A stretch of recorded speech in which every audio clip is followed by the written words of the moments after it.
우리 옆에 분들에게 한 주간도 주 안에서 승리하십시다. 인사 좀 하세요.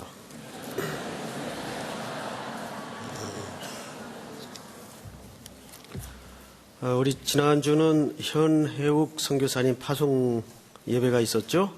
오늘은 이제 3장 마지막 부분으로서 31절서부터 35절까지 영적인 가족의 의미가 뭔가, 새로운 가족에 대해서 좀 말씀을 나누겠습니다. 가족은 굉장히 오묘한 관계죠. 굉장히 우주만큼이나 다양한 개념과 의미와 가치들이 녹아져 있는 것이 가정입니다.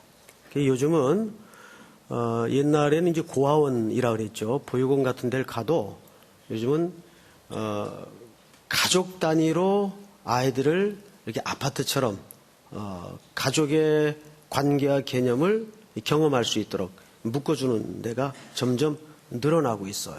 그래서 어머니 역할하는 선생님, 또 형, 누나, 동생 이렇게 한 5명 정도 가족을 이루어 줍니다. 그래서 그 안에서 엄마라고 부를 수 있는 가족을 배우게 하고, 그만큼 가족은 굉장히 중요하죠. 오래전에 읽은 소설인데 말세가 올수록 국가가 가정이 해야 할 일을 대체하는 시대가 온다라는 글을 읽은 적이 있습니다. 그래서 너무 사회복지가 발달돼도 전 좋은 게 아니라고 봐요. 사실은 엄밀한 의미에서 시대가 너무 바쁘게 돌아가다 보니까 가정이 해야 될 일을 국가가 떠맡는 영역이 많단 말이에요. 물론 어려운 사람들에게는 국가가 책임져야 될 영역이 분명히 있지만 요즘은 꼭 그렇지만은 않거든요. 너무 부부가 바쁘니까 경제활동하느라고 몰입돼 있으니까 그 가정에서 마땅히 이루어져야 될 일들이 경제적인 논리로 대체가 되고 국가가 대신하는 이런 일들이 벌어집니다. 개인적인 차원에서는 그게 그렇게 썩 좋은 현상이라고 보여지진 않습니다. 그런데 오늘 예수님이 본문에서 가족에 대한 새로운 개념을 제시하죠. 우리나라에 기독교가 들어온 지가 이제 120년이 넘습니다. 그러다 보니까 기독교가 들어올 때 초창기에 지금도 사실은 그 문제가 이어지고 있지만 굉장한 가치관의 충돌이 있었어요. 우리나라는 그때까지만 해도 철저한 유교와 또 그 밑바닥에는 불교가 뿌리 잡고 있는 민족 사관을 갖고 있었습니다. 그러다가 복음이 들어왔어요. 그래서 제일 부딪혔던 게 뭐냐면 제사제도였습니다. 이 제사제도는 그 뿌리가 어른을 공경하는 문제와 부딪힙니다. 그래서 이제 우리 어른들이 이제 쉽게 하는 얘기로 너희 예수쟁이들은 ABM이도 없냐? 그 이면에는 반드시 제사 문제가 걸려 있습니다. 여러분들 가운데에도 그 문제로 명절 때마다 아주 고역을 겪는 우리 젊은이들이 사실 많아요. 그런 상담과 질문을 또 많이 받습니다. 제가 고등학교 다닐 때만 해도 제 친구 중에 3형제가 있었어요. 근데 이 3형제가 얼마나 신앙이 좋은지 제삿날이면 아예 뺨을 아버지한테 내놔요. 얻어맞느라고. 그건 약관인데 심하면 전부 매맞아가지고 3형제가 쫓겨나요. 한 번은 비가 줄줄 오는데 세 녀석이 쫓겨나서 큰형이 저하고 친구인데 전부 교회 본당에 와가지고 그 구석방에서 3형제가 이렇게 바닥에 까는 거 있죠. 그거 이렇게 뒤집어 쓰고 자는 걸 가끔 보곤 했습니다. 이 제사 문제는 우리 신앙인들에게 굉장한 문화 충돌이거든요. 또 우리에게는 사실 신앙적인 문제와도 결부되어 있는 사안입니다. 그만큼 이 부모 경경에 대한, 이 가족에 대한 문제는 유교 사관과 기독교 사관이 굉장히 충돌을 곳곳에서 많이 해왔습니다. 근데 정말 우리 어르신들이 그 욕을 하는 내용처럼 우리 기독교가 그렇게 부모도 애비도 모르는 싸가지 없는 종교일까? 그렇지 않죠. 여러분 10계명 중에 5계명이 뭡니까? 네 부모를 공경하라입니다. 10계명은 크게 두 부분으로 구성되어 있어요. 1계명서부터 4계명까지는 무슨 얘기입니까? 대신관계입니다. 그리고 5계명서부터 10계명까지는 대인관계에 대한 계명이에요. 그 대인관계에 대한 첫 번째 계명이 네 부모를 공경하랍니다. 근데 거기에서 공경이라는 말이 무슨 말이에요? 이 말이 헬라 말로 환원을 하면 카바드라는 말인데 가장 중요하게 여겨라, 가장 비중 있게 여겨라 그 말이에요. 이것이 옳으니라라고 돼 있어요. 그래서 옳다라는 말은 이것이 정의로운 것이다, 이것이 바른 것이다 그 말이 아니에요. 거기서 옳으니라라는 말은 이것이 인간의 본성이니라 얘기해요. 성경에서 옳다고 할 때는 하나님께서 인간 속에 설계한 원래의 본성을 옳다라고 얘기를 하는 겁니다. 개념이 달라요. 윤리적인 도덕적인 개념에서 옳다라는 말이 아니라 이것이 인간이면 하나님의 백성이면 마땅한 것이다, 본성이다 그 얘기예요. 그만큼 기독교도 부모님에 대한 공경을 철저하게 강조합니다. 디모데전서 같은 경우에는 이런 기록이 있죠. 누구든지 자기 친족, 특히 자기 가족을 돌아보지 아니하면 믿음을 배반한 자요 불신자보다 더 악한 자니라. 근데 이제 오늘 본문을 보면 별로 썩 그렇게 할 말이 없어지는 모양새를 하고 있단 말이죠. 그래서 이 본문이 전체에서 말하는 의미를 봐야지 딱 이 부분에서만 맥락 앞뒤 다 끊어내고 보면 정말 기독교야말로 이렇게 싸가지 없는 종교처럼 비춰지기가 딱 그림이 좋게 돼 있단 말입니다. 자, 31절을 한번 보실까요? 그때에 예수의 어머니와 동생들이 와서 밖에 서서 사람을 보내어 예수를 부르니 무리가 예수를 둘러 앉았다가 여짜오되 보소서 당신의 어머니와 동생들과 누이들이 밖에서 찾나이다. 이렇게 된 거죠. 예수님이 어느 한 집에서 사람들한테 빼곡히 둘러싸여서 열심히 말씀을 가르치고 있었어요.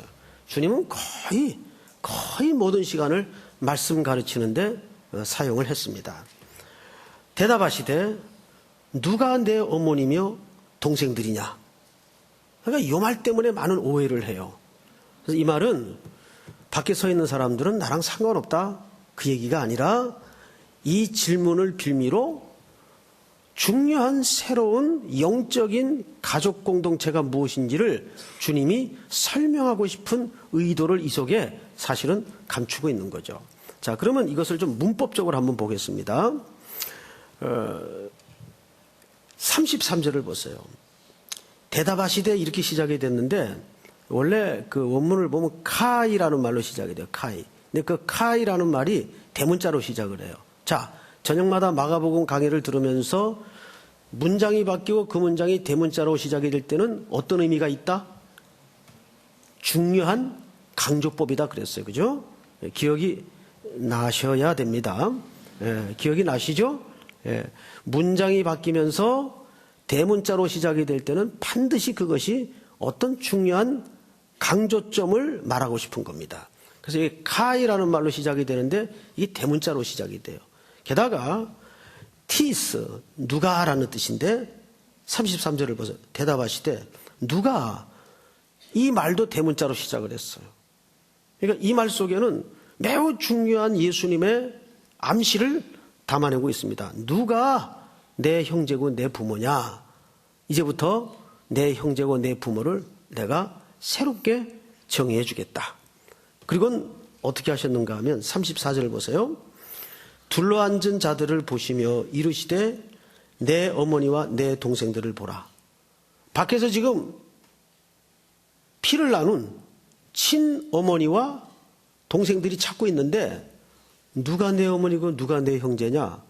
그리고 시선을 돌려보시면서 자기를 둘러앉아 말씀을 듣고 있는 이 성도들을 향해서 뭐라고 얘기를 하냐면 34절 둘러앉은 자들을 보시며 이르시되 내 어머니와 내 동생들을 보라. 누구든지 하나님의 뜻대로 행하는 자가 내 형제요 자매요 어머니니라. 이 말은 밖에 있는 어머니나 동생들이 나랑 상관없다는 말이 아니고 그들도 물론 내 어머니고 내 형제들이지만 예수님의 말씀 속에는 더 큰 의미에서 새로운 가족이 앞으로 탄생할 것이다. 그 말은 뭘 암시하는가 하면 새로운 교회의 탄생을 이 속에 암시하고 있어요.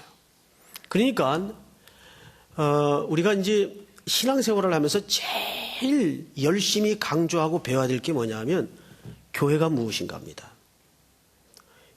교회는 무슨 사업을 하는 데가 사실은 아니에요. 교회에 여러 가지 역할과 기능이 물론 있죠. 근데 교회가 가져야 될 다른 거 다 잘라내고 딱 한 가지 개념만 뽑으라면 교회는 가족입니다. 옆에 앉은 분이 누구예요? 가족이란 말이에요. 그런데 교회가 점점 수가 늘어나다 보니까 이게 자꾸 흐려져요. 사실은. 그래서 대형화될수록 이 본질을 지키는 데에는 많은 역기능이 발생합니다. 이건 솔직한 고백이에요. 그래서 대형화될수록 교회는 작은 셀로, 작은 구역으로 자꾸 묶어져야 됩니다.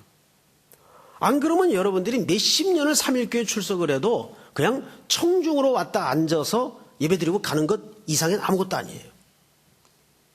그래서 팀을 강조하고 구역을 강조하고 목자가 있어야 되고 순장이 있어야 되고 리더가 있는 거예요. 거기에서 묶여지지 않으면 어디서 가족의 개념을 배울 수가 있겠어요. 그런 의미에서 저 같은 경우에는 아마 우리나라에서 가장 자식들이 많은 아버지예요. 이 전부 자식이거든요. 네? 아니, 정말입니다. 왜냐하면 우리가 하나의 가족 공동체이기 때문이에요. 못난 애비라도 있는 게 좋거든요.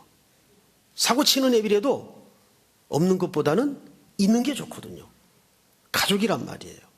자, 그러면 우린 이쯤에서 이제 한 3가지 정도로 말씀을 좀 이어가 보도록 하겠습니다.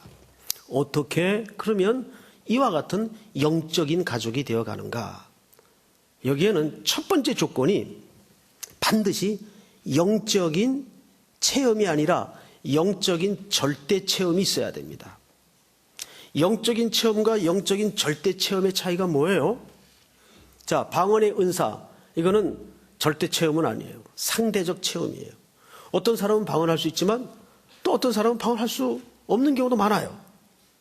그런데 영적인 절대 체험이 있어야 된다는 말은 이스라엘의 최고의 지성인 니고데모라는 사람이 있었죠. 그런 성경을 능통으로 공부하고 한 사람이에요. 가르치기도 한 사람이에요. 그런데 끊임없이 마음 한가운데 오랜 세월 동안 그 영혼을 짓누르고 있는 해결되지 않은 어떤 영적인 문제가 있었어요. 그러다가 어느 날 그 마을에 예수님이 어느 집에 머무신다는 소식을 듣게 됩니다. 그리고 한밤중 예수님이 계신 숙소를 똑똑똑 문을 두드리게 되죠. 예수님이 니고데모를 맞습니다. 선생님, 어떻게 하여야 구원을 얻을 수 있겠습니까? 자, 니고데모의 질문 속에는 벌써 함정이 있어요. 구원을 무엇을 해야 얻는 것으로 이미 전제를 하고 있어요. 그러자 예수님께서 딱 한마디로 뭐라고 지적하셨습니까? 네가 거듭나야 하겠다. 니고데모가 피식하고 웃었죠. 뭐 성경에는 물론 웃었다는 얘기는 없지만 니고데모가 제가 지금 나이가 몇 살인데 다시 어머니 뱃속에 들어갔다가 나온단 말입니까? 예수님 좋고 잘하시네요. 요즘 개콘 보시나 봐요? 막 이렇게 대화가 이루어졌던 것 같아요. 자, 물과 성령으로 나지 아니하면 아무도 아버지의 나라를 볼 수가 없다. 자, 이게 절대 체험입니다. 아무리 신앙생활을 삼일교회 교족부 1번일지라 할지라도 거듭나지 않으면 예수님의 가족이 될 수가 없어요. 그래서 뜻밖에도 우리나라의 교회를 정기적으로 출석하는 성도들 가운데 이 구원의 확신 문제가 점검 안 된 사람들이 의외로 많다는 걸 여러분들 깜짝 놀랄 겁니다. 심지어는 소위 교회에서 중직자라고 말하는 사람들 가운데도 십자가에 분명한 부딪힘이 없는 사람들이 너무나 많아요. 이건 끔찍한 일입니다. 구원의 확신 없이, 구원의 증거 없이 얼마든지 사람 좋아서 성실해서 투표 때마다 척척척 표가 나와서 안수받고 중직자 할 수 있어요. 충분히 가능한 일입니다. 그런데 아무리 그럴지라도 예수 그리스도가 나의 구주이시고 내가 정말 십자가의 그 구속의 은혜 없이는 구원받을 수 없는 죄인입니다. 십자가의 은혜에 바닥까지 부딪힌 경험이 없는 사람은 하나님의 나라에 들어갈 수도 없고 하나님의 백성이 더구나 예수님의 새로운 공동체로서의 가족이 될 수가 없다는 거예요. 존 웨슬리와 함께 한 세대를 풍미했던 유명한 설교가가 있었습니다. 휘필드라는 분이 있었어요. 아마 이름 한 번쯤은 들어봤을 겁니다. 이분은 제일 유명한 설교가 뭐냐면 당신은 구원받았습니까? 입니다. 이분 굉장한 학자예요. 근데 항상 이분의 가장 복음적인 설교는 당신은 구원받았습니까? 아주 단순한 설교를 합니다. 그 신학자가. 근데 이번 설교에 너무 매력을 가진 어떤 청년이 목사님을 찾아갔어요. 목사님, 저는 목사님 설교 때문에 삽니다. 목사님 설교 드릴 때마다 정말 제가 매일 뻑갑니다. 제게 소원이 하나 있습니다. 좀 목사님 좀 따라다니게 해주세요. 안 된다 그랬는데도 하도 간청을 하길래 제가 목사님 가방 묵지를 좀 하겠어요. 가방 묵지가 뭔지 알죠? 목사님 가방 들고 늘 따라다니겠습니다. 전 목사님이 어디를 가든지 목사님 설교 듣는 자리에 머물러 있는 게 제 인생의 행복입니다. 너무너무 그래서 허락을 했어요. 신이 나서 목사님 가방 들고 집회마다 쫓아다닙니다. 시간이 흘렀어요. 점점점 이 청년의 표정이 변해요. 자네 요즘 표정이 왜 그런가? 왜 일이 흥겹지 않나? 그게 아니고요. 목사님, 지금 당신은 구원받았습니까? 그 설교 몇 번째인지 아십니까? 그걸 다 헤아려서 몇 번째든 지금 70번째입니다. 그 설교 말고 좀 다른 설교 없습니까? 목사님이 그 청년을 뚫어지게 쳐다보다가 바로 내 놈 때문에 계속 해야 돼.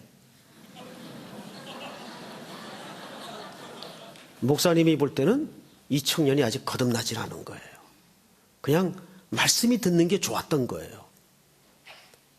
바로 내 놈 때문에 이 설교를 내가 계속해야 돼. 실제 저 강남에서 개척을 했던 어느 목사님은 매 시간마다 예수 그리스도를 설명했어요. 예수 그리스도. 교인들이, 거기 교수들이 많이 나오는 교회예요. 지치기 시작했습니다. 한 번은 장로님 중에 교수 출신인 장로님이 한번 찾아와서 그러더래요. 사석에서 한 얘기입니다. 그래서 제가 실명은 안 밝힐게요.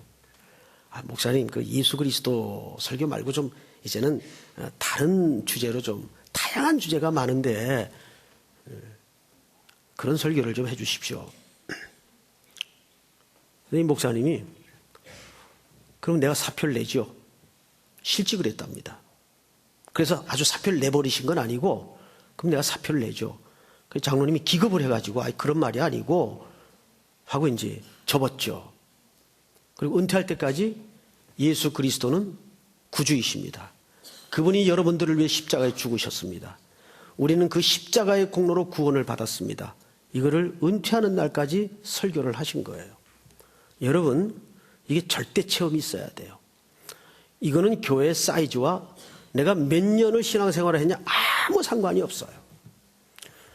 오늘 이 밤에 예수 그리스도께서 여러분들의 마음문을 놓고 하셔서 정말 내가 십자가의 그 붉은 피로 내 억만 죄악이 씻음받고 내가 그 구속의 은혜를 경험한 신자인가? 목사 계급장 떼고 목사도 구원 안 받은 사람 얼마든지 있을 수 있어요. 저는 그 사실을 믿습니다. 얼마든지 가능해요. 가능하겠더라고요. 충분히 가능하겠더라고요. 구원 안 받고도 목사 일 하겠더라고요. 이건 무서운 얘기죠? 굉장히 무서운 얘기입니다.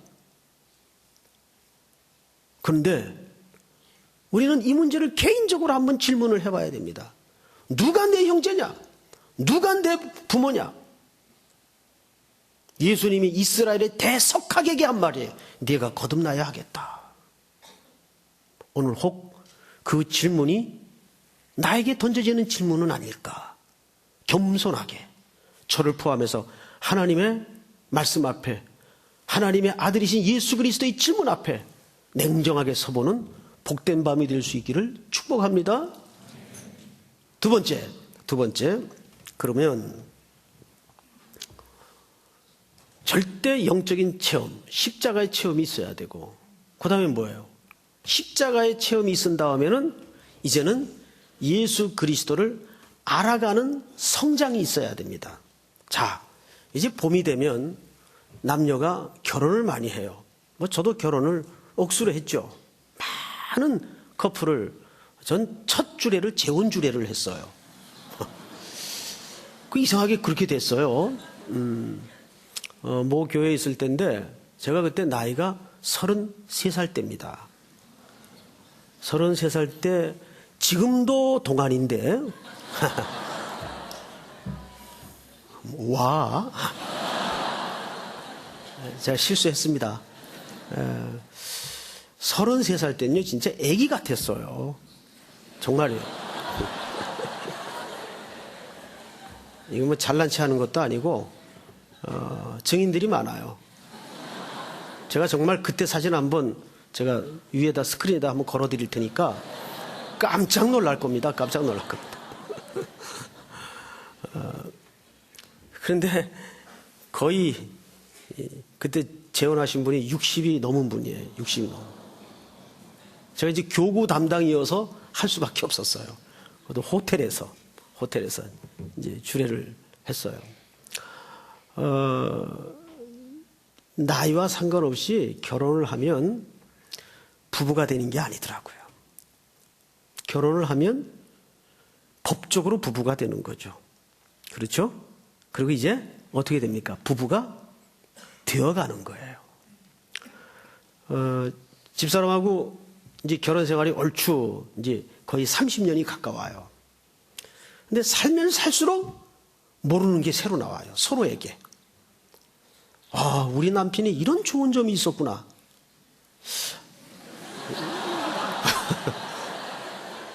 제가 좀 위로를 받고 싶어서 좀 여러분들 표현으로 주접을 떠는 겁니다. 우리 와이프에게 이런 이상한 점이 있었나? 뭐 이렇게 자꾸 모르는 게 새로 나와요. 제가 그걸 어떻게 알았냐면 우리 삼일교회도 전통적인 교회 아니에요. 사실은 전통적인 교회인데 이상하게 젊은이들이 많은 특별한 교회죠. 제가 앞서 있던 그 강남교회도 나이가 우리 삼일교회가 똑같아요. 54년도에 설립이 된 교회예요. 금년에 60주년이죠. 부임해서 한 10년 지나 보니까 그때야 교회를 좀 알만 하겠더라고요. 전통적인 교회, 역사가 오래된 교회 특징이 뭔지 아세요? 세월이 갈수록 모르는 게 자꾸 새로 나와요. 이상하죠? 세월이 갈수록 알아가는 게 아니라 모르는 게 새로 나와요. 모르는 게. 근데 제가 한 3일교회를 완전히 알아서 3일교회 정말 담임 목사 구실을 하려면 최소한 짧게 속성 과정으로 잡아도 5년 이상은 걸릴 것 같아요. 아직도 사실 잘 모르겠어요. 이번에도 혼났잖아요, 제가. 이번에도. 그런데 제게는 이번에 굉장히 중요한 그 백신 같은 주사를 맞는 기회였어요. 사실은. 너무 고마운 기회였죠. 이건 진심으로 하는 얘기입니다. 그러니까 우리 성도들이 어떤 성도들인지, 우리 교회가 어떤 교회인지 이걸 이제 세월이 가면서 알아가는 게 아니라 모르는 게 자꾸 새로 나오는 거예요. 근데 부부가 그래요. 부부는 알아갈수록 모르는 게 들춰지는 거예요. 그러면서 뭐가 돼가죠? 부부가 돼가는 겁니다. 부부가. 그러니까 예수님을 아는 것도 똑같습니다. 호세아가 뭐라 그래요? 힘써 여호와를 알자. 힘써 여호와를 알자. 그러니까 신앙은 doing이 아니에요. 무언가를 자꾸 하는 게 아니라 신앙이라는 것은 정확하게 하나님을 알아가는 싸움이에요. 믿습니까? 하나님을 알아가는 싸움이에요. 그럼 그 하나님이 어디에다 소개되어 있어요? 하나님의 말씀. 그래서 말씀을 알면 알수록 그 밑바닥이 어딘지 잘 모르겠어요. 그래서 말씀을 알면 알수록 사실 확 열려지는 기분이기보다는 답답해요. 도대체 이 끝은 어딜까? 천국 가서나 완전히 알 수 있겠죠. 그러니까 우리가 하나님의 가족이 되어 간다는 것은 이렇게 교회의 신비를 배워가는 겁니다. 그래서 우리 삼일교회가 완성된 기관도 아니고 공동체도 아니에요. 계속 어려움을 통해서 또 서로 견디면서 또 서로 보듬어주면서 또 가끔은 고슴도치처럼 나는 저를 사랑해서 껴안다고 껴안았는데 저 사람은 아프다는 거예요. 다가오지 말라는 거예요. 가시들이 있으니까. 우리 속에 이렇게 들춰보면 이게 전부 상처투성이고 가시투성이거든요. 그래서 다가가면 갈수록 고슴도치 마냥 자꾸 상대를 찌르는 거예요. 난 너 찌르려고 그런 거 아니야. 근데 내가 아프거든. 이걸 알아가는데 얼마나 많은 세월이 필요한지 몰라요. 그래서 히브리서 기자가 뭐라 그래요? 너희가 때가 오래므로 마땅히 지금은 선생이 될 터인데 아직도 말씀의 초보가 무엇인 누구에게 가르침을 받아야 할 자가 되었으니 대저 젖을 먹는 자마다 어린아이니 이는 의의 말씀을 경험하지 못한 자요. 말씀을 몰라서가 아니에요. 그 말씀을 뭐하지 못한 자요? 경험하지 못한 자. 요한계시록 3장 20절에도 보면 볼지어다 내가 문 밖에 서서 두드리노니 누구든지 내 음성을 듣고 문을 열면 내가 그로 더불어 들어가 먹고 그는 나로 더불어 먹으리라. 이 말이 무슨 말이에요? 이건 새신자에게 예수 안 믿는 사람에게 한 말이 아니에요. 라오디게아 성도에게 한 얘기예요. 예수님을 모신다고 살고는 있는데 아직도 예수님이 그 교회의 한복판의 주인으로 자리 잡기에는 아직도 멀었다 그 말이에요. 그래서 그 말은 내가 문 밖에서 두드리노니라는 말은 구원에 관한 메시지가 아니에요. 마음문을 열면 내가 들어가겠다 그 말이 아니에요. 구원이라는 게 하나님이 일방적인 역사지 내가 마음 열면 구원받고 안 열면 구원 안 받는 그건 우리 개혁주의적인 구원론도 아니에요. 그 말은 나 너하고 살고 싶다 그 말이에요. 나 너희 집에 주인 노릇 하고 싶다 그 말이에요. 이게 뭐예요? 알아가는 싸움이에요. 그래서 부부가 최소한 부부로서 자리를 잡는데 여기 어르신들도 계시는데 좀 건방진 소리 같지만 최소한 20년은 걸려요. 20년은 걸려야 이제 가족이 되는 것 같아요. 그 전까지 잘 모르겠어요. 제가 어제도 이제 태아부모학교 오후에 가서 이제 잠깐 앞에 오프닝 메시지를 했는데 제가 솔직한 고백했어요. 나는 살아보니까 이 세상에서 제일 어려운 게 목회더라. 목회를 한 30년 넘게 했는데도 제일 어려운 게 목회더라. 그런데 목회보다 더 어려운 게 있더라. 뭘까요? 애비 노릇하는 거예요. 애비 노릇하는 거. 아버지 노릇하는 게 얼마나 힘든지 아세요? 예? 저는 교회에서도 우리 청년들에게는 아빠 노릇을 해야 돼요. 사실은. 또 그 심정으로 사실 매일매일 여러분들을 끌어안고 기도하고 있고. 오늘도 오후에 오부 예배 다 마치고 완전히 파김치가 돼가지고 목양실에 들어갔는데 칠진 우리 형제자매들이 각각 봉투에다가 편지를 써서 이만큼 갖고 왔어요. 9통을. 그래서 우리 자매가 주길래 이게 뭐예요? 그랬더니 목사님에게 드린 편지예요. 그 이제 편지를 내실에 들어가서 다 읽었어요. 제가 눈시울이 뜨거워가지고 제가 잘 이렇게 못되게 생겨가지고 잘 안 우는 편인데 눈시울이 뜨거워가지고 혼났어요. 얘네들이 자식들이더라고요. 보니까 저를 생각하는 게 아버지로 생각을 하고 있더라고요. 그게 제가 얼마나 힘들어요.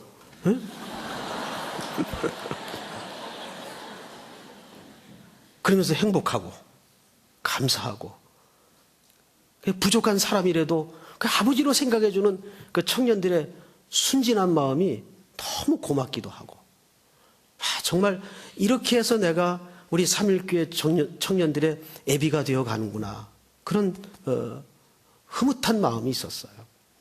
오늘 특별히 여기서는 뭘 얘기하냐면 누가 영적인 가족이냐.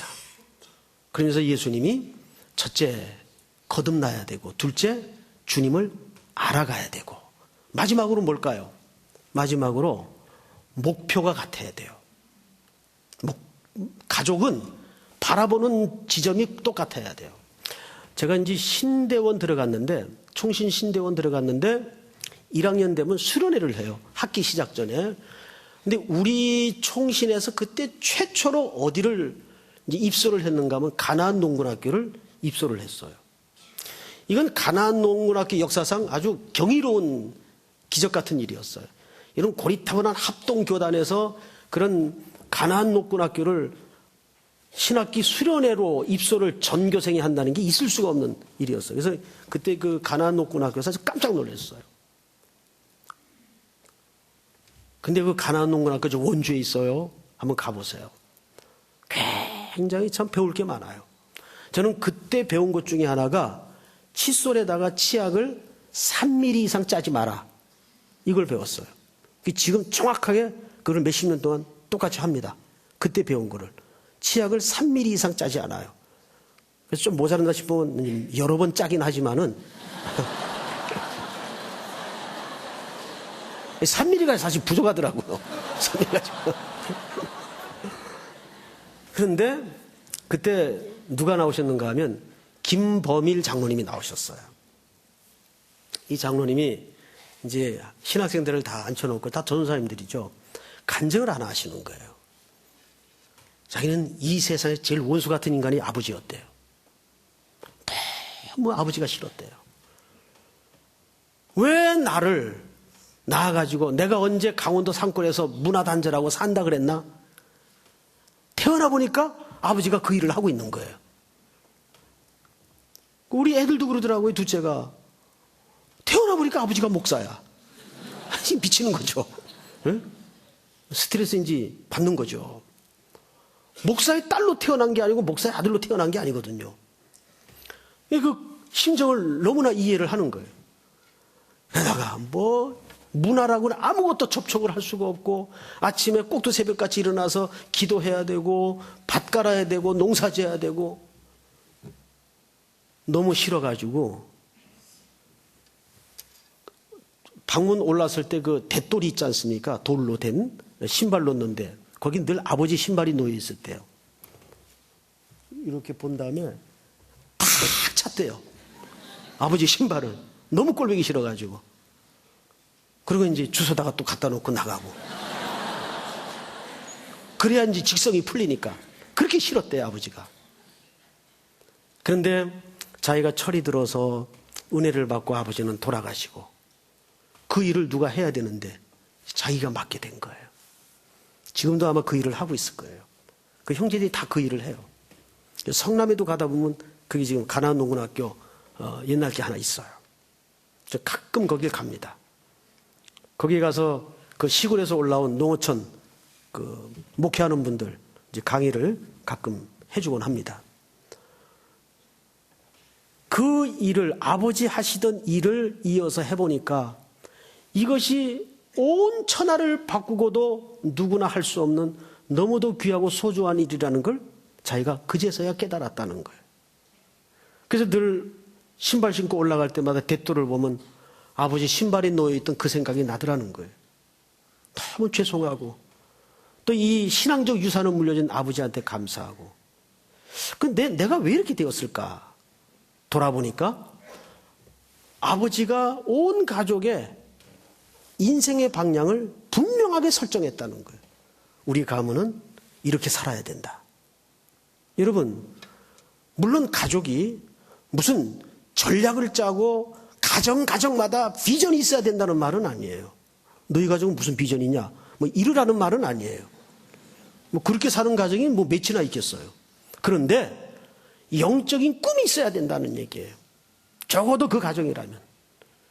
우리 3.1교회가 60주년을 맞으면서 이제 앞으로 새로운 60년을 향한 방향 설정을 했어요.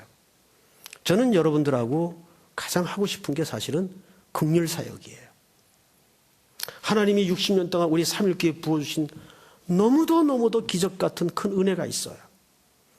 이제 이 은혜의 물꼬를 어떻게 이웃에게 이제 갚으면서 살아야 될까? 이제 우리 청년들과 거대 담론을 가지고 대화를 할 겁니다. 그래서 한 4월쯤 지금 구상을 하고 있는 게 있는데 아직 당회에 얘기를 안 했기 때문에 구체적인 설명을 할 수가 없어요. 이제 먼저 우리 전체 교인들이 누구나 참여할 수 있는 그 거대 담론을 토론할 수 있는 현장을 좀 만들 거예요. 왜냐하면 우리 교회도 보면요, 뭐 구석구석에 이미 뭐 이렇게 노숙자 사역도 하는 친구들이 있고 쪽방 사역하는 친구들도 있고 자발적으로 자생적으로 벌어지고 있는 일들이 굉장히 많더라고요. 보니까 아주 제가 놀랐어요. 정말 하나님의 일은 그렇게 이루어져야 돼요. 자, 교회에서 상명하달식으로 이거 합시다. 뭐 가끔 이런 경우도 있을 수밖에 없는 경우가 있어요. 분명. 이건 어차피 공동체다 보니까. 그런데 진짜 일은 여러분들이 은혜 받아서 나 이번 예배를 통해서 이번 말씀을 통해서 이런 은혜를 받았는데 정말 이 은혜를 내 온 생애 속에 우리 가정은 이렇게 한번 실현해 보고 싶다. 이렇게 마치 끊임없이 물을 주면 거기 땅에서 아무것도 없는데 서서히 싹이 올라오듯이 그렇게 하나님의 일이 보여지기 시작해야 돼. 믿습니까, 여러분? 분명 우리 교회는 그것을 할 수가 있어요. 이 땅에 이번에 저는 제일 가슴 아픈 게 70만 원짜리 봉투 남겨놓고 마지막 방 월세 그리고 전기세 남겨놓고 세 모녀가 숨을 끊었죠. 그것은 자살이 죄다 나쁘다 그걸 논할 문제가 아니에요. 이것은 사회의 연대 책임이 있단 말이죠. 공동체적인 책임이 있단 말이죠. 적어도 그런 정말 비명소리가 우리 주변에서 더 이상은 나오지 않도록 우리가 뭔가를 이제는 담아내야 되지 않겠는가 하는 생각을 갖습니다. 그런 꿈을 갖는 거예요. 우리 3.1교회는 그런 꿈을 갖는 교회가 되었으면 좋겠어요. 믿습니까? 제가 마지막 얘기를 하나 하고 마칠게요.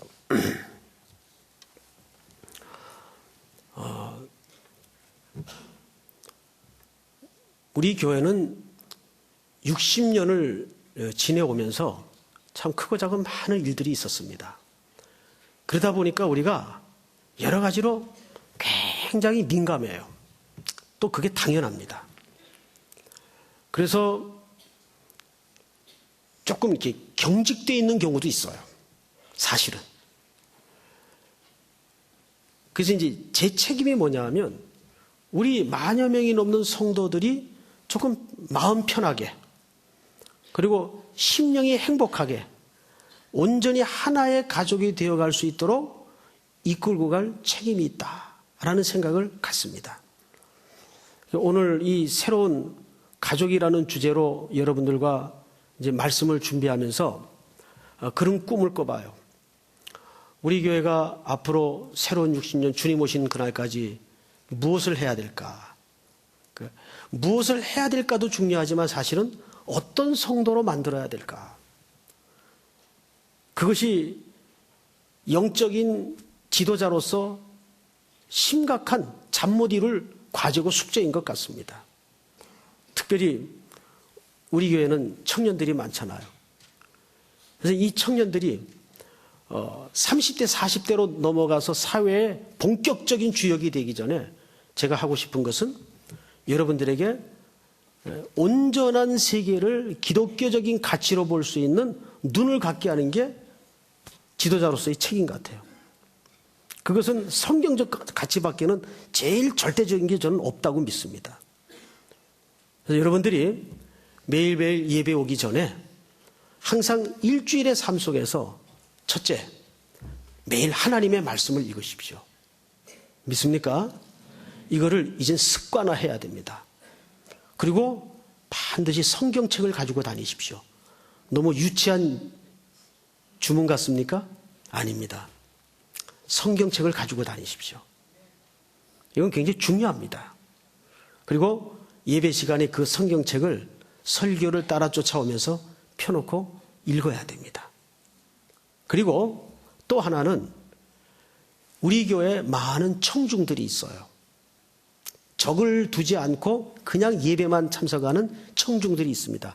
주변에 그런 사람들이 눈에 띄거든 반드시 등록을 시키십시오. 이것은 우리 교회 멤버를 하나 더 늘리기 위해서가 절대 아닙니다. 저는 정직한 의미에서 대형교회 꿈이 없어요. 대형교회로 부임을 한 것뿐이지 대형교회 꿈이 없어요. 여러분들이 건강하게 되는 게 제 꿈이에요. 어느 가정이 우리 가정은 애를 많이 낳아야 된다. 이걸 꿈으로 갖고 있는 부모가 어디 있어요? 둘이든 셋이든 이 아이들이 온전한 사회인으로서 건강해 자라는 게 꿈이지. 그렇지 않겠어요, 여러분? 그리고 마지막으로 여러분들한테 부탁이 하나 있습니다.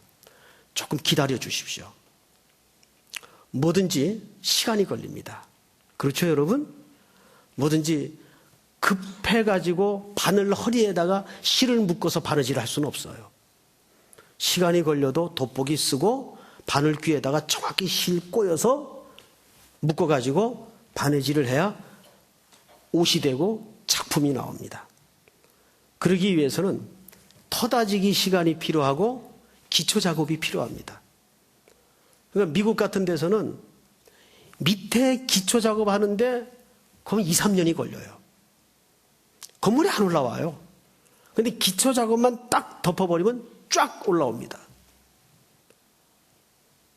우리나라 요즘 그렇게 하죠. 물론. 그만큼 기초 작업이 중요합니다. 그런데 그 기초 작업은 대충 할 수가 없는 문제예요. 지난 목요일부터 우리 장로님들이 이제 여러분들 앞에 본이 되기 위해서 제자 훈련을 시작했어요. 오리엔테이션만 했는데도 긴장들 하셔가지고 오셨더라고요. 네. 이제 이번 주부터 본격적으로 시작을 합니다.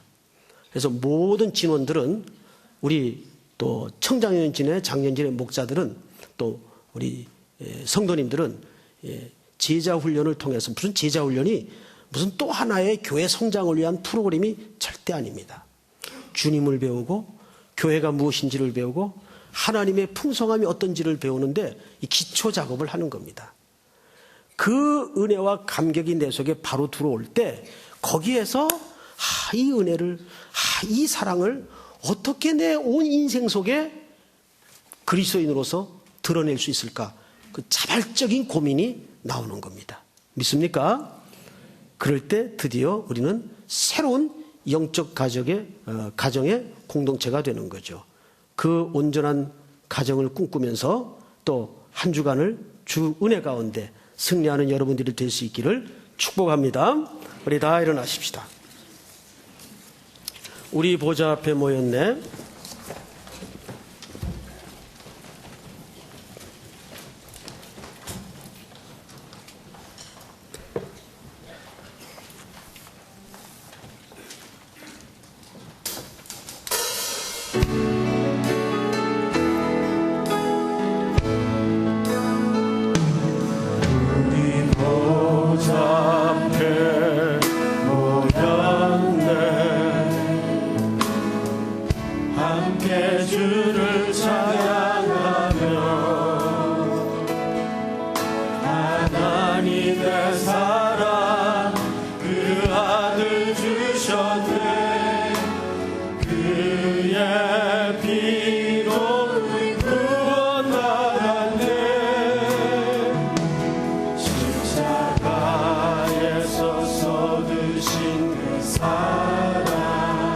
강같이 온 땅에 흘러 강같이 온 땅에 흘러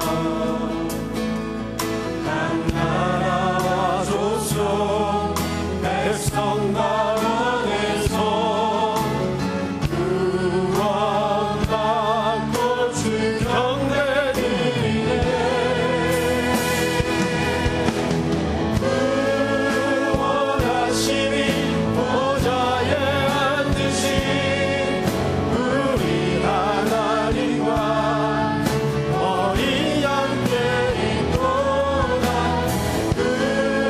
구원하심이 보좌에 앉으신 우리 하나님과 어린 양께 있도다. 구원하심이 보좌에 앉으신 우리 하나님과 어린 양께 있도다. 구원하심이 보좌에 앉으신 우리 하나님과 어린 양께 있도다.